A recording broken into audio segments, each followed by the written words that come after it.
Yeah, we're live. We're live. Hold on. We're live.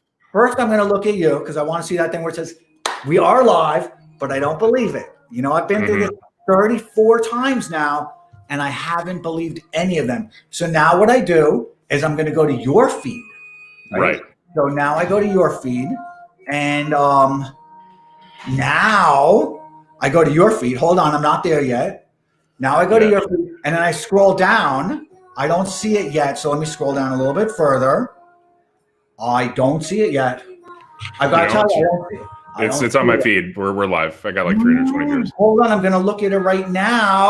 Okay. All right. We're live. We're live. You're the hero. We are. I'm here, guys, folks. Will Chamberlain, Human Events. I'm here with Adam Townsend, investor, polymath extraordinaire. I am. Man of mystery. It's been a good. It's 2020 in many ways was very good, and I think 2021 in the market is going to be even better. So I'm kind of excited about the whole thing. You know, I'm loving this. I apologize. Can you get the music off? Is that okay? Yeah. I am investor extraordinaire. I think that's kind of exciting. That's a title I'm going to have to give myself. Yeah, that's not a bad one. It's nice. Yeah. Right? So we're here. It doesn't look like we're going to win, guys. Not to put too fine a point on it, but I'll pull up the stats right now. So here is what we're looking at. I mean, Purdue and Loeffler have slight leads, but don't be deceived. The outstanding vote is not where we need it to be. Zoom in a little bit here. You know, you can see that here's the problem in DeKalb, which went 83, is going 83-16 for Kelly Loeffler. They've only got 37% of the votes in. I think Cobb, which is 60-40 county, you've got half the vote in. And then Douglas, you've got a lot in, but like most of the vote is here. I think Fulton, there's some too. Yeah, Fulton's 75-25. You got 80% of the vote in. So, and then if you start, if you start going back to like the rural counties, it's all like 97, 99, 98. So like we're not winning by enough. Like I think the odds here are pretty substantial that we're gonna take the L, and it looks like probably in both states. As you might have seen, Dave Wasserman, who's a pretty prominent predictor, has already called the race against Kelly Loeffler.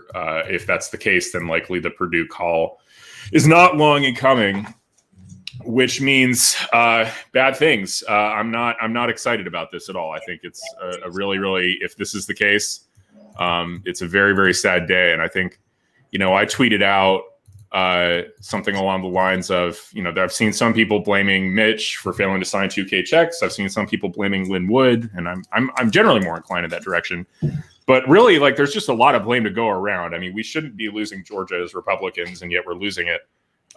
There's sort of like a natural problem where, like on the one hand, I don't think the GOP Senate acted like they were in a very serious crisis that they needed to make sure that they did popular things during. And on the other hand, I don't think that on our side, it was productive for us to have a massive fight about whether Republicans should vote for a Republican Senate candidate. I still think that's one of the most counterproductive things that's happened in the last 4 years. And so we're now looking at a 50-50 Senate with Kamala Harris breaking ties.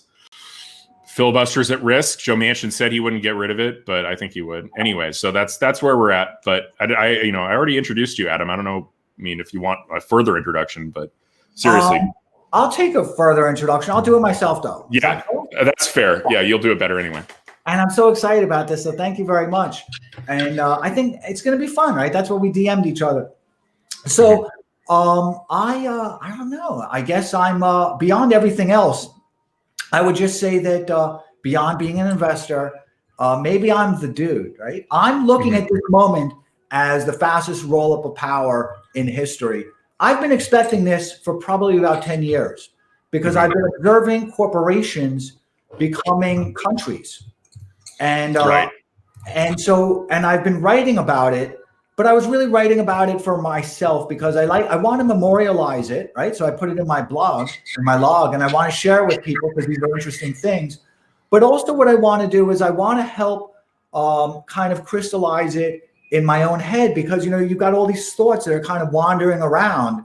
And I wanted to transfer that to electronic paper, right? So I could kind of sort it and categorize it. And it's kind of like a business plan, right? I want to take all this that's in my head and turn it into a business plan and put it on paper. So we've been observing the fastest roll-up of power. We've been observing the militarization of the police in America, which is just going to get a lot worse. We've been observing that tyrannies turn inwards. And that's what's happening to us now. And, I think officially with this election, Biden had to win. And I told you that months ago, Biden was going to win, and it was all moral corruption. Biden was going to win by cheating. There was not even a question in my mind about it. I don't know. I still have pretty strong doubts about that. I mean, you're looking, it's not here. The issue isn't some magic new bunch of votes that have been discovered in DeKalb County or anything yet. Turnout's way down in Republican counties. That's what I've seen the numbers showing everywhere. Well, this was done. This election was done. This election was always done. And this election was done. And, it's something I discussed with a lot of people, because I felt I felt Loeffler was a palooka, right? And I thought Perdue was a palooka. And I've been involved in politics. I funded so many politicians. I mean, going all the way back to Bill Clinton. We know Bill Clinton, not a big fan of Hillary, but we're fans of Bill. And, we know everybody going back 25 years. I mean, when you come out of Wall Street, you almost have an obligation, because people knock on your door. And, there's a pay-to-payness type of quality about politics in New York. So, I've been immersed in this stuff. And, she was a palooka. She was not there to win. She was there to be a placeholder. And she was there to lose, because the elites, which she is amongst, want to have a brute force display of a mandate for Biden. And she became a participant in that. She wasn't going to be an obstruction to their plans. She was going to be an abettor. I don't know. I guess I would push back on that. I don't think someone who's worth that much money would just be willing to be a patsy, right? And he publicly humiliate themselves, like Kelly Loeffler. Kelly Loeffler's the wife of the guy who runs New York Stock Exchange, right? She's worth what, $500 million, or their family is. I mean, she doesn't need to go out and publicly humiliate herself by losing an election on a national stage intentionally. Or did she humiliate herself too? I mean, I don't know. Like, it's not fun to lose an election. I mean, there's all sorts of studies about politicians getting depressed after they lose. Fun. I've known many politicians who have lost significantly, right? I've known politicians who ran against Bloomberg. Bloomberg ran his first election against Mark Green. He spent $75 million to beat Mark Green. In his second election, he personally destroyed a very good friend of Nancy, myself, Giff Miller, and he spent $80 million. And in his third election, he wasn't even he shouldn't have even been allowed to run. But Christine Quinn kind of reconfigured, the voting, and the mayor's now allowed a third term, which was then kind of rescinded after Bloomberg left. So losing is a horrific thing, because I've known many politicians who have lost. But at the same time, I even remember Eric Schneiderman when he lost for majority Senate in New York, for majority of the Senate in New York, and then he became the Attorney General. But prior to that, and it's a devastating thing when you're really engaged in winning. If you're Sugar Ray Leonard and you're fighting against Roberto Duran in the first fight, it's devastating to lose, right? But if you're there to lose and you're there to take a dive in a second, it's really not. It's the course of business. So when you're asking, why would Loeffler do it? She had no emotional engagement, so she had no emotional vulnerability. And not only that, but because of her extraordinary wealth and her husband's kind of position, she is uniquely vulnerable to a frontal assault on criminal charges, on perjury, on everything else. She does not want to be the next poster, the next billboard of victims of the megacorps and the fastest roll-up of power. She doesn't want Antifa banging down her door. she's happy. She's worth $500 million. Come on, you would do the same thing. You would do that I would run and lose. I don't know. I'm confused by this line of argument, Adam. I don't is that she was intentionally trying to lose, or that she was just indifferent to it? She was intentionally, she was desirous of losing. Huh. Yeah. Is that like a subconscious thing, or like overtly like, I'm going to get in this race to be a patsy so that a Democrat can beat me in 2 years? Like, is that? Yeah, because what happened is, you see, you're looking at it, and we're, just so everybody here knows, Will and I are friends. I have utmost respect for Will. Same. And thank you so much. And I've watched all your periscopes, and I've watched all your discussion of of everything that's gone on, and I certainly really appreciate it because it's been very informative to me. I would say that because you came about it from there's an optimism to the way you came about it, which is you thought that there's a sense of reason, right, and not passion, right? You thought there was a sense of reason that people had, and also a naivety about the level of moral corruption, because it's something that you don't understand because it's not the compass that you've got, and that's fine. But this is power, and this is politics, and nice people shouldn't go into politics. I mean, this is well documented, not just because of all the compromises that need to be engaged, but there's a cruelty to politics, right? Machiavelli used to write about the cruelty of. Sure, I'm not. I mean, I don't doubt that you're right about the cruelty, but I mean, again, like going back a second, I think that's, I assume that people like don't get into politics with the intent of losing. I don't think that's. I mean, because I actually think most people are pretty ruthless and want to win and will do what's necessary to win, or what's in their power to win, right? And so, I'm perfectly willing to say that like there's all sorts of disgusting compromises you might have to make, and that like I've seen some of that happen, but that's still thinking that Kelly Loeffler didn't go into this race with the intent of losing it, that she wanted to be a United States senator, that she tried, that she failed, that she I think like as I've said, we're probably. It's looking not good. I mean, again, I'm seeing some comments about like, why are we talking about people losing again? So I'm going to quickly put this back up on the stream. The reason we're probably losing here, even to hit a refresh button. We're up a few points right now, but all the remaining vote is going to come in Democrat counties. Like you've got 50% of the vote in Cobb, where Ossoff is up. 10, but even more importantly, you've only got 47% of the vote here in DeKalb, where Ossoff is taking 80%. So that this is going to be a lot like a lot of the races we saw on election day. And for whatever reason you might think, but the Democrats have done the thing they do. They've held back their vote, and I don't think we're going to win. So that's something. So if people are like, why am I pessimistic? It's like there's a really good reason for it. We are ahead, but there's a ton of Democrat vote remaining. So, I mean, I don't think the odds of us prevailing. Perhaps it's possible, that there will be a win, but in 2016, I expected Trump to win. I was certain of it. And then I knew, and I remember having a lunch with Mike Cernovich when he came to the city, and it was with his beautiful family, because it was with Shauna, and it was with Syra, and it was with Rumi in advance, right? She was she was the advanced guest. So I remember saying that Trump isn't going to win in 2020. They were just never going to permit it. People think of COVID as some type of thing to change the course, or this or that. Nothing changed the course. No, John and Mary Smith in Bethlehem, Pennsylvania, we're not going to alter the determined path of the Great Reset. I don't know. I mean, I almost feel like we have like very different. I mean, this is, and I guess maybe I didn't realize this before, Adam, in terms of how we view the world. But I guess less like, I mean, confident in the idea that these results were obvious beforehand. I don't know. Like I come at from, I don't know, maybe like I'm not sure, like, why are you here? I guess the question would be like, why are you so confident this was settled in advance, right? Like, why can't this just be the emergent outcome of a normal election, right? Why does it have to be like the powers of that be imposing their?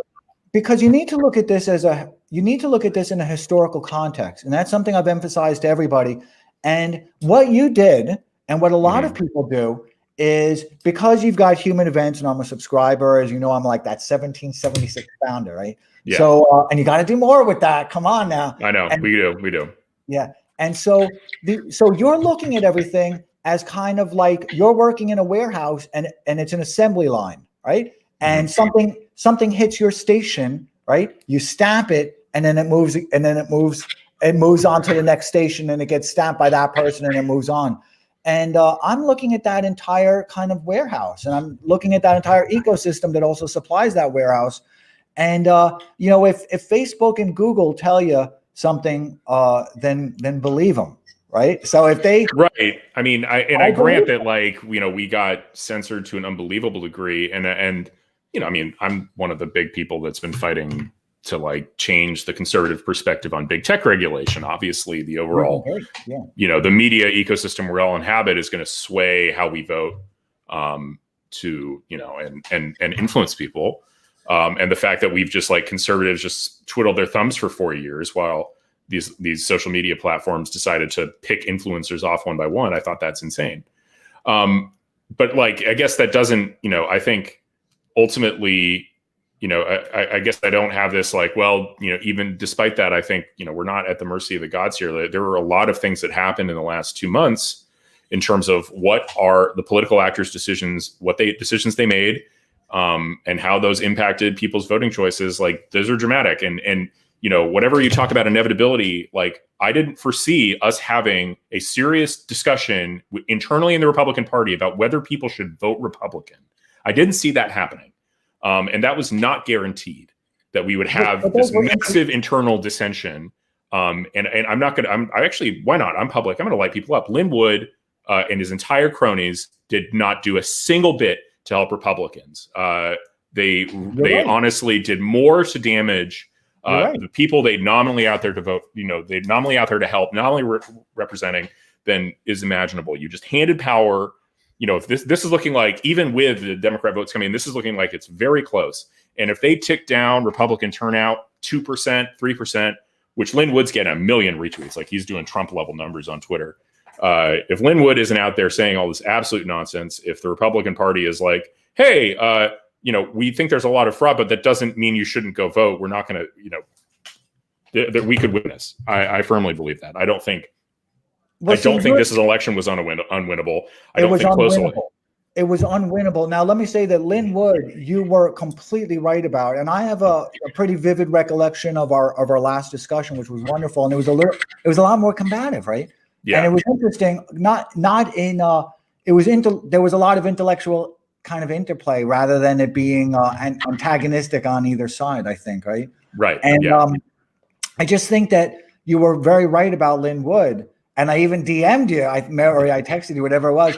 And I was like, this guy is a crackpot. He should not be allowed on Twitter. I think that the only reason they let him on Twitter was to subterfuge, kind of a counterinsurgency against the Republicans. Yeah, no, I think that's why. Because, I mean, if you actually, a normal enforcement of the Twitter rules, the dudes advocated for martial law, called John Roberts a pedophile. I mean, there's, like, at a minimum, a lot of defamatory language not defamatory claims he was making, a lot of really crazy stuff.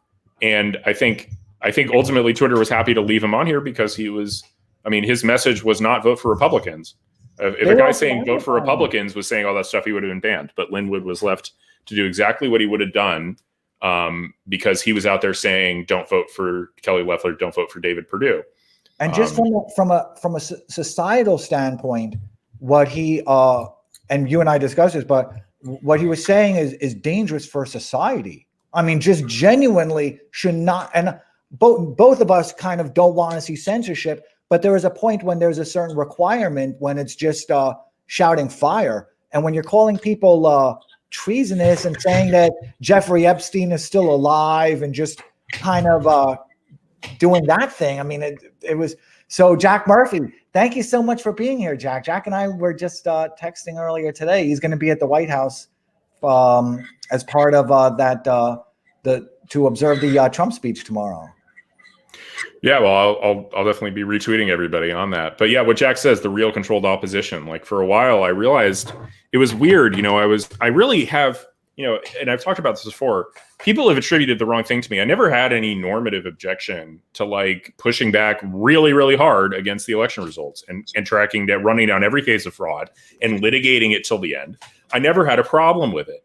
But where I did have a problem was the moment it started bleeding into people being blackpilled about the Senate races, because those are important. We needed to not lose. Like, there's no, like, I'm perfectly happy to fight as hard as you want to fight. But if you're suddenly saying, and, if Loeffler and Perdue don't do exactly what we say to try and help Trump in our real long shot attempt to get Trump to stay in office, then we won't vote for Loeffler and Perdue. Like, that was just insane to me, because the consequences, I mean, the probability of us, from the beginning, I said the probability of Trump staying in office after the election was something in the neighborhood of 5%, right? Immediately after, and by November 30th, I thought it was about 0 of him prevailing on the legal side, and therefore of him being able to stay in office.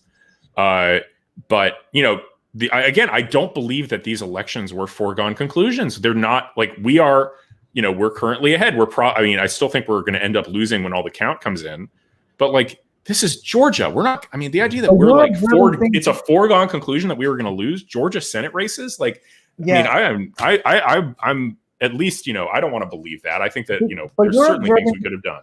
You're observing things in real time, right? Mm-hmm. But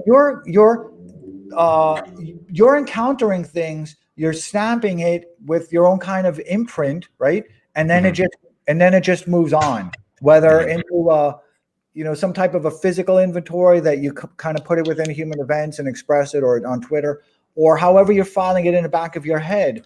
But it's, there's an impermanence to your thoughts. So you're just kind of filing them away and then letting them go. But this is all happening so quick. It's happening faster than the mind can comprehend.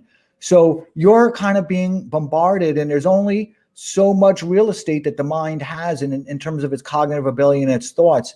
And that's been all leased out by media. And you may not, you may think that, this is not true of you, but that's the same thing that, the Democrats who are voting for Ossoff, whatever his name is, are saying to themselves as well. We are all getting screwed over. And so this is why it's very important that we all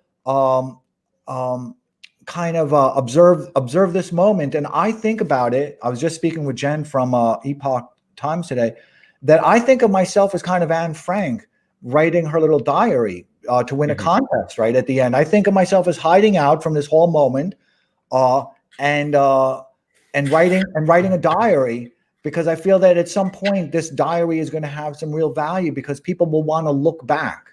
And there's going to be a time in about 5 or 10 years when Will's going to want to see, this moment that he was immersed in. Now let's look at it kind of in a retrospective. Yeah, I mean, it'll be interesting to see what the history looks like of all this. I don't know. I mean, I try and make sure I'm reading at least some things regularly. Like, I actually have the book right here that I've been reading. I'm about halfway through plugging away. It's a book that I recommend. It's called Simple Justice by Richard Kluger. It's a big boy. It's about the litigation that ultimately led to the NAACP prevailing in the civil rights struggle and culminating in Brown v. Board of Education. And it's a fascinating story, because you really kind of, there's lots of little things we can get into. I mean, one fascinating one, and that I think is very relevant to today, oddly enough. Well, I'm going to sidetrack because we can't hear. Then when the NAACP went and wanted to launch litigation in a school district and say, we want to integrate the schools, you know who they'd often get resistance from?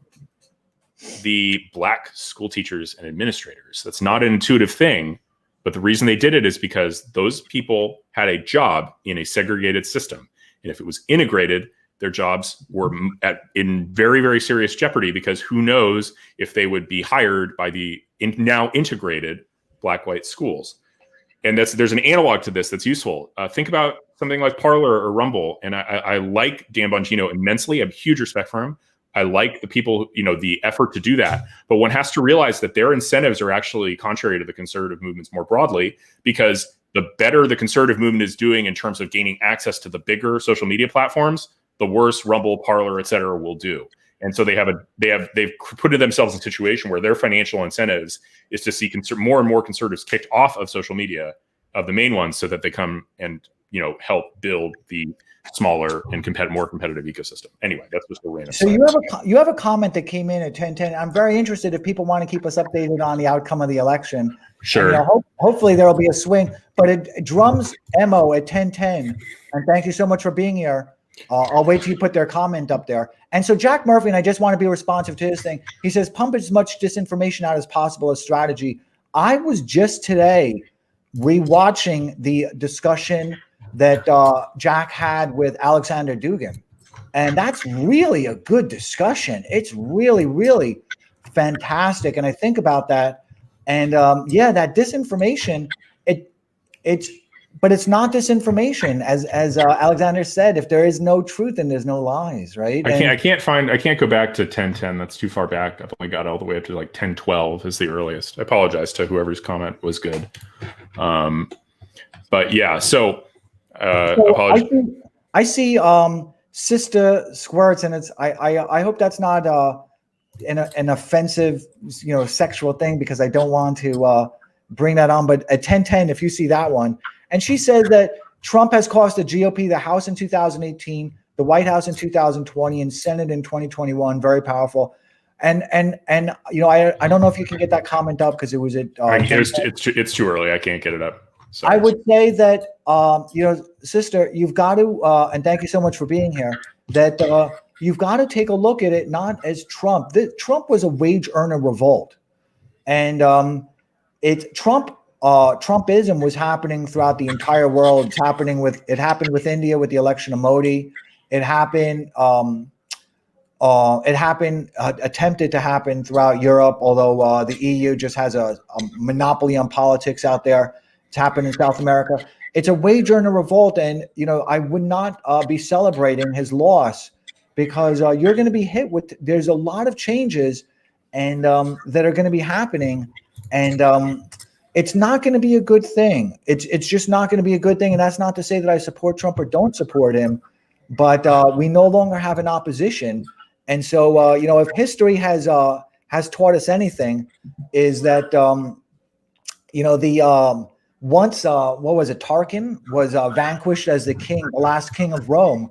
The elites who before had been held back and kind of constrained their viciousness and their mischievousness had been constrained by the rule of Tarquin, the last king of Rome.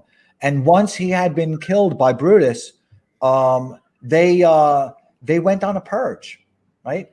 And so now, unless you're one of those elites who now feels unconstrained, then you're on the other side, which is you're the pleb. And whenever people are unconstrained, their worst comes out. Now, on the flip side, I will say that I think you're going to see extraordinary poverty in the United States now, extraordinary hunger. You can't print your way out of that. And, hopefully, if there's an optimistic note to it, it's that in the next 20 years, poverty and hunger historically are needed to make people industrious. So hopefully we'll see kind of an overthrow in whatever emerges from that. Yeah.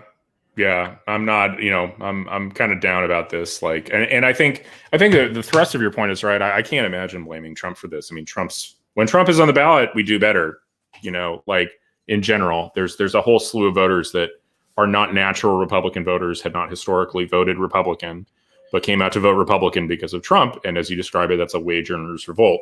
I think the big mistake from the GOP establishment side was just not grokking that that's now their base. Like, I don't know who put it, maybe it was Jack or Ryan Gradusky, who's like, they're so obsessed with chasing like the suburban mom that they forget that now their base is working class, like voters, like that working class males. And because they forget that, they're like, oh, we don't need to do the $2,000 checks thing. The budget and the deficit, that's more important. Absolute nonsense, absolute tripe.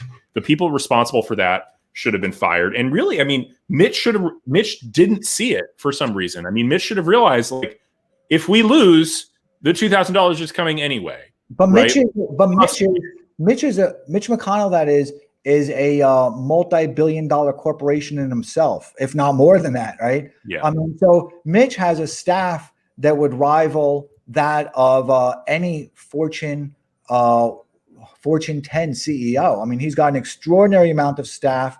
He's got a lot of intellectual capital available to him. So, what I would say to Sister is that she's now going to have to ponder, kind of the age-old question is the guardianship of public freedom, is it safer in the hands of the common person, such as yourself, and I suppose myself as well, or is the guardianship of public freedom safer in the hands of the nobles? So, is it safer in the people? Is it safer in the people who seek to acquire power, right, or those who fear to lose what they've already acquired? And I think the nobles like declaring war. That's what they do. But I think you're seeing a lot of disorder because the people in power have so much. There's so much disorder because the people in power, they fear losing power, so they needed to kind of refeed the tyrant, and so they're very delighted to have Biden in. Biden is going to be the most profligate president in American history. He's going to make the kings of Persia blush, and they've got the levers. The elites have the levers to operate changes with less effort and more efficacy than Trump and the Trump movement, the Wage Earner Revolt had. So I think it's something that people need to contemplate.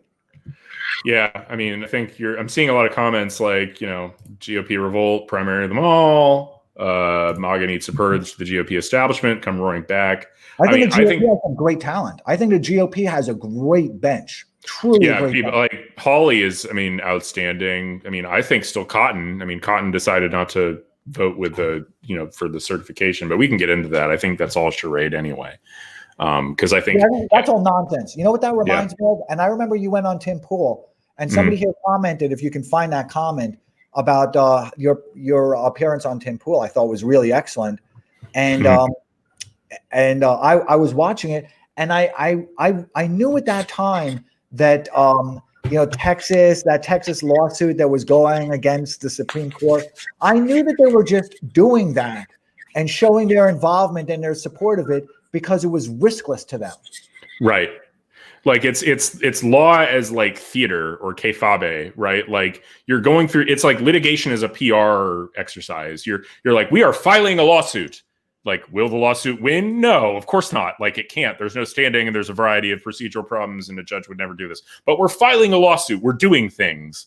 And that was, that's what I felt like, one of the reasons I was so frustrated in late November, early December was I'm just watching these lawsuits come in. I'm reading the complaints. They're garbage. They're just garbage legal work, And look at what Lynn Wood, look at the crap, you and I were, and I see there's a comment, Mag Mama 2020 at 10:13 said Purdue is ahead 51-48. So Mag Mama, if you want to keep updating us, that'd be awesome. But you're, going back to your performance, your appearance on Tim Pool, you've been great. You've been looking at it very clinically, which I really appreciate because few people have been able to do that. Mm-hmm. And yeah, so, the lawsuits were always going to fail. They were bad legal work. Things like if you're ever asking a judge to do something really dramatic, the last thing you want are these just, massive procedural failures. Even in the last one where I think it was Louis Gohmert suing, they failed to serve every defendant. That's like first thing you do when you file a lawsuit. You have to serve all the defendants. Like service is so they know they've been sued. It's a very important part of due process. Notice that you've been sued. Like it's super basic. You learn about it day one of law school. Or look at that comment. Day 7. Look at that comment. Lex Yusi, thank you so much for being here. And look at the comment that they wrote. That's so funny. Think of the fundraising. I got so many texts, right? Because I actually donated. I threw $500 each at Loeffler and Purdue. Putting my money where my mouth is because I wanted them to win very badly. And, but now it's like the GOP establishment, they just don't get it. They're like, oh, now we can raise a bunch of money. Like, no, this is about winning and wielding power. And you guys are terrible at it. You guys are where I was 20 years ago but I was giving away a lot more than 500. But you guys are kind of like where I was because there was a naivety that you guys have that you're allowed, you're allowing yourself to be kind of emotionally and ideologically lured. And I went through that. I mean, and I think that, all these people are good people. And, I think Loeffler, I'm certain she's a very wonderful person and very compassionate and empathetic. But this is politics and this is business. And it's an adult game. So Paul Fuji at 1014 said Trump just gave Democrats the Senate. And I would disagree with you, Paul. And thank you so much for being here. And I would disagree with you because I don't think it was Trump. I think you've got to take a look at it, not from a CNN or an MSNBC or a Fox or whatever I don't watch the news, but you've got to take a look at this with some type of a historical archive, right? You've got to have a conceptual framework for what's going on. You're going to see Biden re-engage with the World Health Organization, with TPP, the Trans-Pacific Partnership, do a China reset, and a Paris Accord, and a lot of just absolute nonsense that are these focus tested type of things, but are really wealth extraction schemes. So, and you think that money is going to be kind of reallocated within the United States, and I can tell you it's not. But you should invest in the stock markets because it will. That is how they're going to be paying themselves out because there's a lot of liquidity to it. That makes a lot of sense. I think, figuring out what we should be doing in the aftermath is aftermath of this. Like I don't know if you guys missed this, but I just tweeted that, this is coming out that Democrats are going to flip the Senate. I don't know who made that prediction. Political Polls is sort of I guess G. Elliott Morris, is that the person who made it? Is The Economist predicting that? It's just him personally. He's personally saying that both Warnock and Ossoff will win. Well, I would say that, Will, your challenge now, right? And I respect Human Events, and it's so great that you acquired it, so now you can build on it. And is now the question for 2020, and this is 2021, I suppose, and this is really true of Democrats and conservatives and however people kind of imagine themselves. And I will say that I probably know more Muslims and immigrants than I know people indigenous and born in America and Christians. And I think I know maybe only one or two people who voted for Biden in New York City. So I can tell you it's a very odd thing. I've discussed this with Ali, and I've discussed it with a lot of other people. I know a lot of Muslims, and Trump is the entrepreneurial dream, right? So I will say that the challenge now for Will and for you and for Posabiec and a lot of really wonderful people and who are just doing really good things, I would say that now what has actually happened is we've kind of ripped up the Treaty of Westphalia, right? And we now have resumed kind of the 1400s, 1500s, a world without countries or borders. And our new religion is kind of Obama-fied nonsense and semi-literate dreck. And I think that now what's happening is that it used to be that the sovereigns, right? The prince or even the presidency, they owed their authority to the will of the consent to be governed, right? The will of the people, yeah.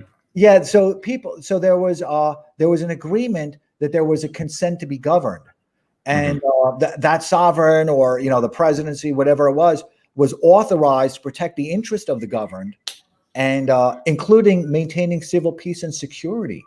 And now what we're seeing is going to be a franchise model of Seattle all over the country. There's no way to escape it now. So, and now there's 70 million people at least in America who did not give their consent to be governed by this administration and by its apparatus. And that's a real problem. And that gives people like you a real opportunity because that's going to need a lot of intellectual pursuit. Yeah. No, there's plenty of work for me to do. And I'm certainly going to do it. I mean, we're seeing numbers like, everybody's saying, again, Loeffler up to with 87% in, but let's look again. Well, let's do some analysis here just so, you got people watching and give them a little bit. If she wins, she was carried over that. She was just dragged over the finish line. So she's up like 60,000 votes, right? And here's the problem, right? That would be awesome. DeKalb has 42% of the vote in. She lost that first 40% by 90K, like assuming the rest of that vote comes in at that rate, which is New York Times estimates it'll come in 85-15 because it's the early vote in DeKalb County. That's enough to overwhelm her lead and have Warnock win by a comfortable margin. In Ossoff, one has a similar dynamic going, but Purdue has a bigger lead. He has a 100,000 vote lead, so he might be able to fade it, possibly. Yeah. And I think unlikely. I remember having a conversation with Ali about Purdue, and I think at that time the polls showed that Purdue was down, and he said, "Don't believe those polls." And he definitely knows Georgia. He's got a lot of field operations in Georgia, so he said, "Don't believe those polls that Purdue was up significantly." And those polls were just there to kind of manage people's perception of popular support. Mm-hmm. Yeah, I mean, quite possibly. I don't know. I'm like, who knows what's going on with the polls? I think, other than the fact that they've had a consistent Democrat bias to them. You assume that because who knows? They just still haven't fixed it. One assumes. Some of them are straight up fakers, and others just aren't properly accounting for whatever inherent bias there is in the way they're collecting people. So can you go to Toy Biederman, because she brings up a good point, and that was at 10:20. 10:20 might be too. Yeah, that's too early. Again, I only got like the last. I lose the last 15 minutes, or I get maybe the last 18 minutes. The earliest I have is 10:24. Well, Jack Murphy at 10:22 also said about tomorrow, he's feeling like it's going to be the last time he sees Trump as the president. And I would agree with that. Yeah. I thought his departing speech was that one that he did 2 weeks ago. I thought it was actually a really good speech, maybe 3 weeks ago. And I felt like that was his goodbye speech. I remember listening to a Periscope that Cernovich did, and then he deleted it, and it was absolute fire, because I remember him saying, there's been $200 million grifts on Trump. They were not authentically, supporting Trump. They were not, committing the dollars as had been allocated or promised. And there were, I think that Trump's advisors should have told him in 2000, the day after his inauguration, he wasn't going to win re-election, and been honest with him instead of just kind of extorting his again, I just don't think this is the sort of thing where I guess this is just sort of a fundamental disagreement. The idea that the day after inauguration, the idea that he's not going to win re-election, we don't know who the Democratic candidate is going to be. We don't know what the next 4 years are going to look like. Trump was looking pretty good till COVID. There's so what? My point being that let's look at COVID. All right. Has there been any? So China, and I'm an expert at this. You just saw right before. Right, you do know a lot. Yeah. So I would say it's kind of my life's pursuit right now. So going back to COVID. I think, and Toy Biederman said, and I agree with it, Trump's response was actually point on. It was probably the best in the world. There's no, in my mind, the best in the world. In terms of our policy, we nailed it. We got the vaccine. It's incredible. I can tell you right now, when people are like, well, he should have shut down earlier. And that's not really even true, because, he did the best he could to kind of, quarantine the U.S. from, but you've got to remember something. I've seen lots of arguments, very valid arguments that go back 10 years that said if there's a fear of pandemic or of spread, that they should not shut down trade and commerce, that they should not, because of the irreparable damage it does to shut down trade and commerce. So I agree. And I can, I've got those on record also. And these are well documented academic papers that say in case of a pandemic, we should not shut down trade. Now, at the same time, China violated the international health regulations that was implemented in 2005, and they violated about 4 articles of it. And the World Health Organization itself violated about 4 articles of it. And there's a checklist that has to be gone through, and it's pretty meticulously done. And Jeff Hawley's been great in the minority within the Senate. It has been great with this, and Congress. And I can tell you that there's been no prosecution of the World Health Organization nor the Chinese Communist Party. And they've used words, they've used the ambiguity of language, and there's been no prosecution against them. So I think that I think that I'm not going to suggest that the pandemic was planned, but I will say that I can go back 15 years and show you almost annually the EU was coming out with pandemic response reports. Every state in the United States was coming out with planned preparations for pandemic responses. And all of a sudden, it happens and nobody is prepared. I mean, I like never attribute to malice, which is better explained by stupidity. I don't know. Like that's a. But this is mischievousness. This is the mischievousness of the elites trying to preserve their power. We have now seen the elites resolving the impermanence of power. This has been a 3,000-year-old problem. How do the elites resolve the impermanence of power? They have done it. They have created one almost this is going to turn out to be a monarchy, and everyone's just fighting for their place at the table closest to the actual monarch. And I don't know. I'm gonna. Yeah, I mean, I don't know. Like, I think we're. I mean, I guess my explanation probably is simpler, but like maybe less right. Who knows? But I think it was.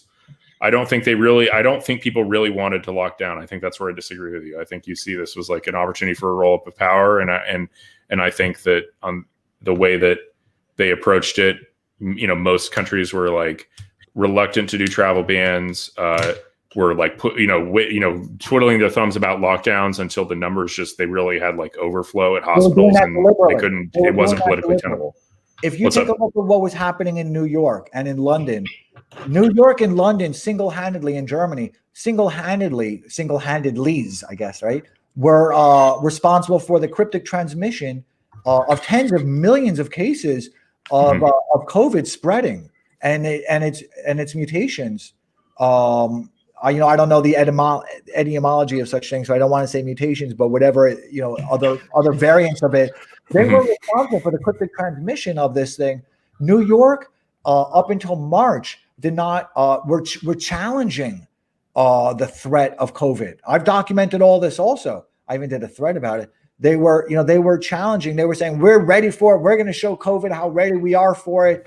Sadiq Khan was doing the same thing. They were deliberately. Well, I can't say deliberately. I don't want to speculate, but they were definitely responsible for the cryptic transmission of these things. So I do think that this was all.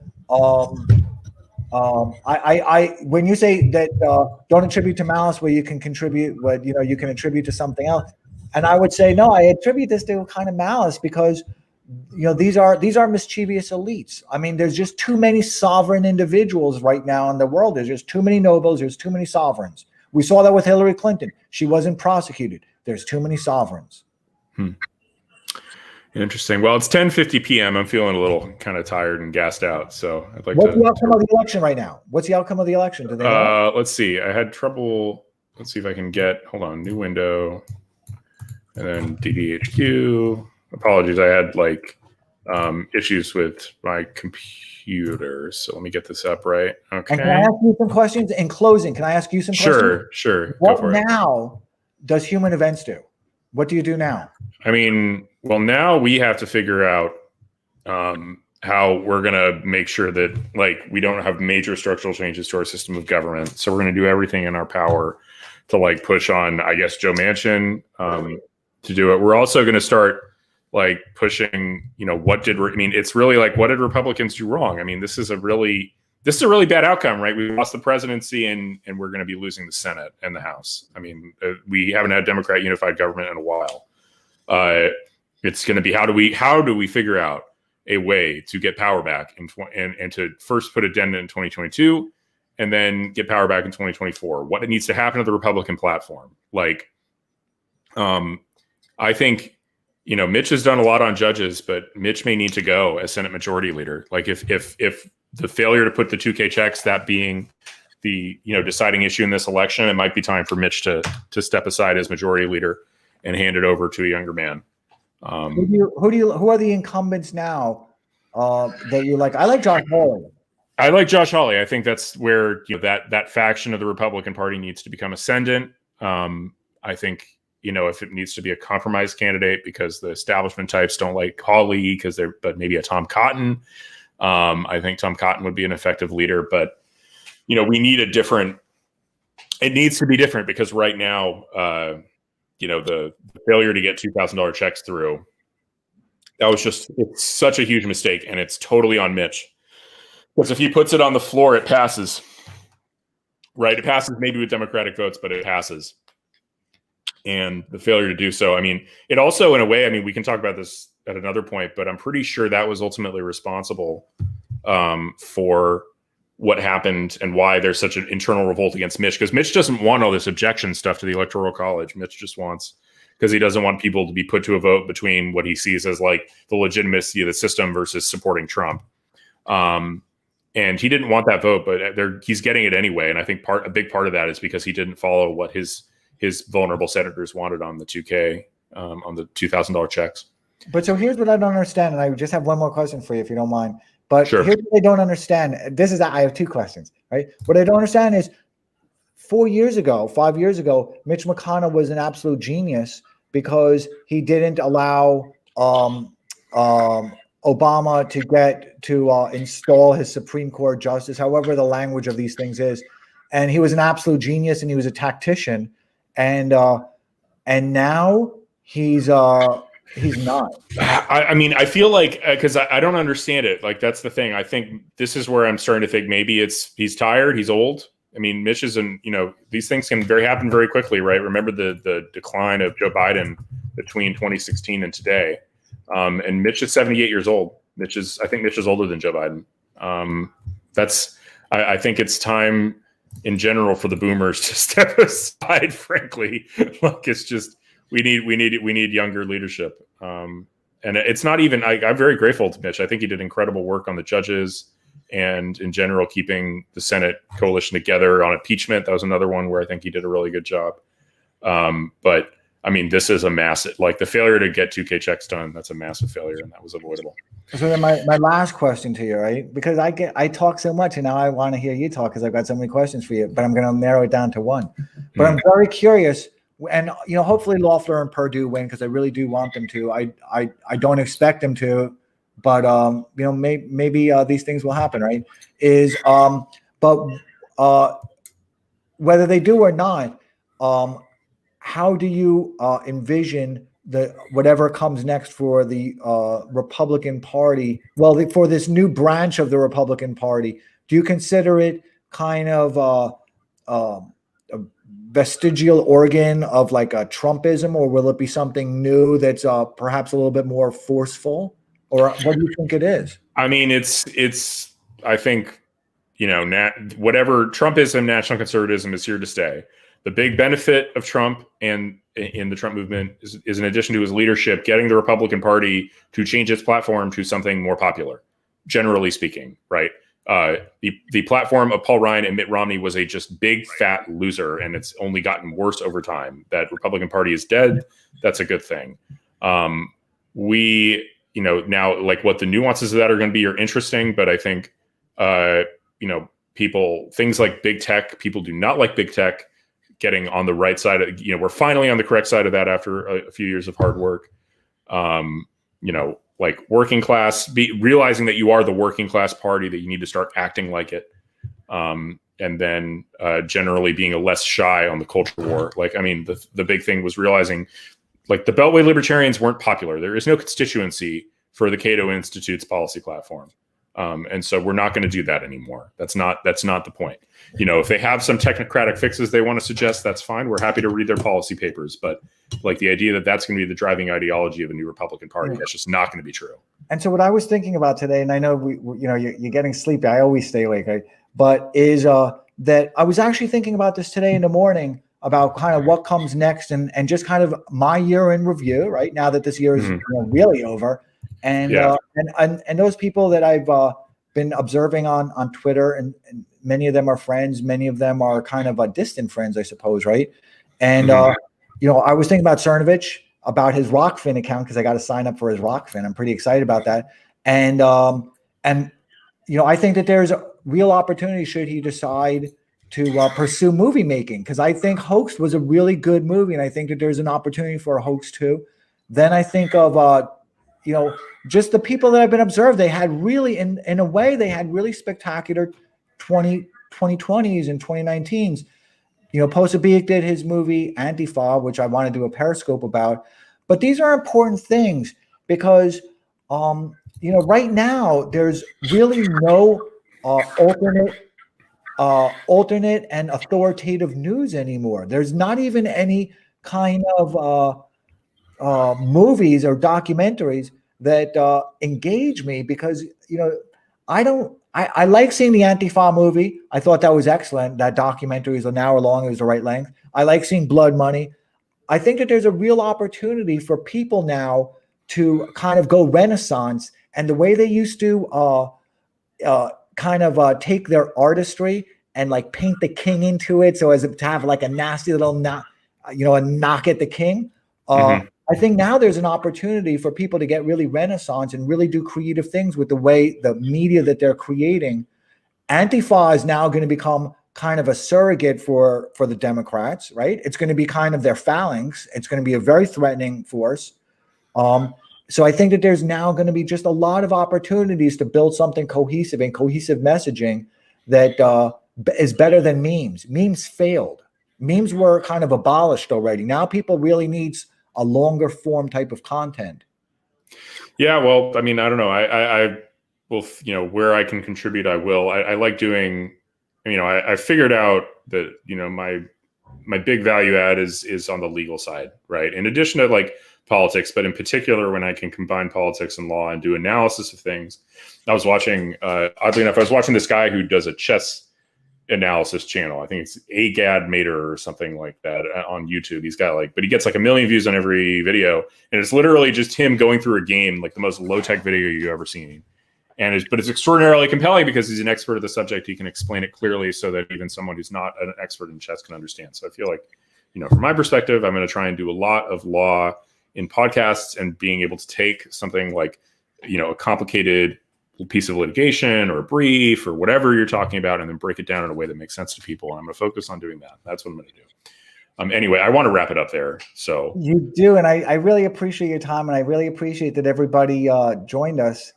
And yeah, thank you so much, guys. I appreciate it. It was a lot of fun. And I reached out to Will and I said, let's do this. Because I'm very interested in what happens next. And I think that, you're building something really good. And I think it's going to become even more valuable as people kind of search out news and good commentary. I was actually just reading an article in Human Events by Jane Coleman. Yeah. Yeah, Jane's great. Jane's Ron Coleman's lovely wife. Jane is an outstanding writer, and we love publishing her. Yeah, I was just reading it, and I'd love to see more stuff like that, because it's content that I couldn't find elsewhere. So I really appreciate it. And I think that these are interesting times, and I'm very interested in observing it. And I hope everybody will also. And I've reminded this to Will also, and I've DM'd a lot of people. Everyone's got to invest, because the only way that we cannot suffer the future is, we have to. We're placing our bets on that the elites have won, and that's the way they're going to pay themselves. So thank you, everybody, so much for joining us. Will, when you click, I'm going to stay here because you're sleepy. I'm going to sing you a little lullaby. So I'm going to stay with you. All right. Excellent. All right. Thanks, everybody. Oh, one last thing before you go. If you have not, please hit subscribe at youtube.com/SleemanEvents. Periscope is shutting down in 2 months, and we're trying to build up other channels as well. So if you are a supporter of the Periscope, it is very, very much something that I request that you go ahead and hit that subscribe button. It's very helpful to us. Anyway, thank you so much, guys. We're going to end it there.